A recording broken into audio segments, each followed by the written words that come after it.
नौकरानी एक घर के लिए कितनी जरूरी होती है, आइए देखते हैं।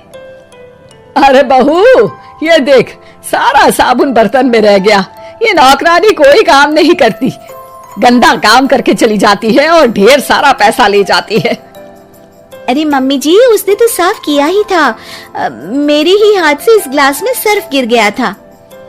अरे बस कर झूठी, उसे बचाने के लिए सारी जुगत लगा ले, लेकिन मैं तो इसे निकाल कर ही रहूंगी। हमारे जमाने में ना कोई नौकरानी थी और ना ही ये चिकने बर्तन। चूल्हे के जले बर्तनों को राख रगड़ कर साफ किया करती थी मैं। अरे माँ जी, मैं कहाँ बचा रही हूँ उसे। और वैसे भी आजकल नौकरानी जरूरत नहीं, स्टेटस सिंबल बन गया है। अब आप बताओ, मैं मुन्ना को नीचे घुमाने ले जाऊं तो लोगों से क्या बोलूं? झाड़ू पोछा खुद लगा रही हूँ। लोग सीधा यही पूछते हैं कि कौन सी नौकरानी काम कर रही है तेरे घर पर। अरे बस कर, ये भी कोई बात होती है? मम्मी जी, आप नहीं समझेंगी। शाम को नौकरानी घर आकर काम कर ही रही होती है कि सास को कहती है, माँ जी, एक बात बोलूं, बुरा न मानना। अरे वैसे तो मुझे तेरी शक्ल ही पसंद नहीं है, बात क्या खाक पसंद आएगी। अरे माँ जी, सुन तो लीजिए क्या कह रही है। तो मैंने कौन सा उसका मुंह पकड़ लिया है? अरे माँ जी, वो लाल साड़ी पहनती हो ना पहना करो। सास का गुस्सा अब तो 7वें आसमान पर होता है। अरे वाह जीवा, क्यों ना पहना करूं?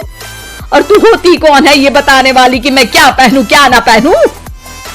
अरे माँ जी, पूरी बात तो सुन लो, वो बोलना क्या चाह रही है। अरे बुरा न मानो आंटी जी। अरे कौन है आंटी? अपनी उम्र देखी है तूने? 2-4 साल ही छोटी होगी मुझसे और मुझे आंटी बोल रही है।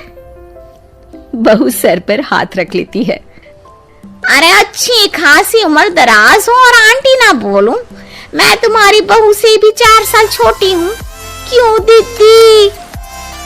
बोलती भी क्या, एक तरफ सास यानी पति की माँ, तो दूसरी तरफ नौकरानी जिसके बिना घर का काम नहीं चल सकता। वो दरअसल माँ जी की शादी भी बहुत जल्दी हो गई थी ना। अच्छा ये झगड़ा छोड़ो, ये बताओ तुम माँ जी को लाल साड़ी पहनने से क्यों मना कर रही हो? वो ना, इनकी उम्र की सारी औरतें सोसाइटी में इनके लिए बात करती हैं कि तुम्हारी सास बुढ़ी घोड़ी लाल लगाम है। बहू को ये सुनकर गुस्सा आ जाता है। अरे वाह वाह, कौन बोलता है जी? खुद क्या है यहाँ की औरतें, बाल सफेद लेकिन टाइट जींस और कोई कुछ भी पहने। अरे पहनना हमारा निजी हक है, किसी को कुछ हक नहीं बनता कि वो मेरी सास के लिए कुछ बोले। मैं आज ही जाकर माँ जी के लिए लाल जींस लेकर आऊंगी, फिर देखो कोई क्या बोलता है। अरे चुप लाल जींस। अरे सुन नौकरानी की बच्ची, जाकर बोल दे उन लोगों से कि उन लोगों की तरह मैं उड़ती नहीं फिरती हूँ घर बार छोड़कर। अपने बच्चों और नाती पोतों में मन लगाती हूँ, ना कि सारा दिन ताश के पत्तों में आंख गड़ाकर 3 पत्ती खेलूं। नौकरानी वहां से चली जाती है। वैसे बहू, नौकरानी के क्या फायदे हैं ये तो पता नहीं, लेकिन सबसे अच्छा तो ये कि पता चल जाता है कि कौन किसके लिए क्या बोल रहा है। सोसाइटी में तेरा नौकरानी रखने का इरादा बिल्कुल ठीक था। अगले दिन उन लोगों के घर की बेल बजती है। बहू दरवाजा खोलती है कि सामने कुछ औरतें खड़ी होती हैं। अरे बहू, कहाँ है तेरी सास? बुला जरा। अरे बहन जी, आप सारी एक साथ आइए आइए, कैसे आना हुआ? अरे 3 पत्ते खेलने आई हैं, क्यों खेलोगी? क्यों नहीं, वैसे भी बड़े दिन हो गए, एंटरटेनमेंट हुआ नहीं। बहू जा जाकर पकोड़े तो बना ला। अरे बस करिए, आगे कुछ पीछे कुछ। वैसे तो कहती है कि परिवार पर ध्यान देती है, हमारी तरह 3 पत्तियां नहीं खेलती। हमने कौन सा परिवार छोड़ दिया? सास सक पका जाती है। अब ये किसने कहा?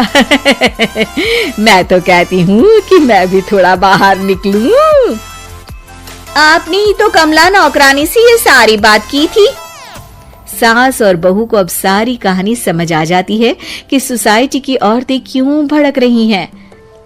माफ करिए आंटी, मैं छोटी हूँ लेकिन फिर भी पहले तो आप लोगों ने माँ की लाल साड़ी का मजाक उड़ाया था ना।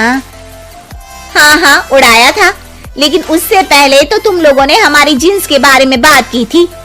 अरे क्यों ना पहने हम जीन्स, तुम्हारे पैसों की थोड़ी ना है। सास और बहू सर पकड़कर बैठ जाती है। देखा बहू, ये खेल कर गई तेरी नौकरानी, यहाँ की बात वहां तो वहां की बात यहाँ। दोनों किसी तरह औरतों को समझा बुझाकर घर भेजती है और कसम खाती है कि नौकरानी को नौकरानी ही रहने देंगी।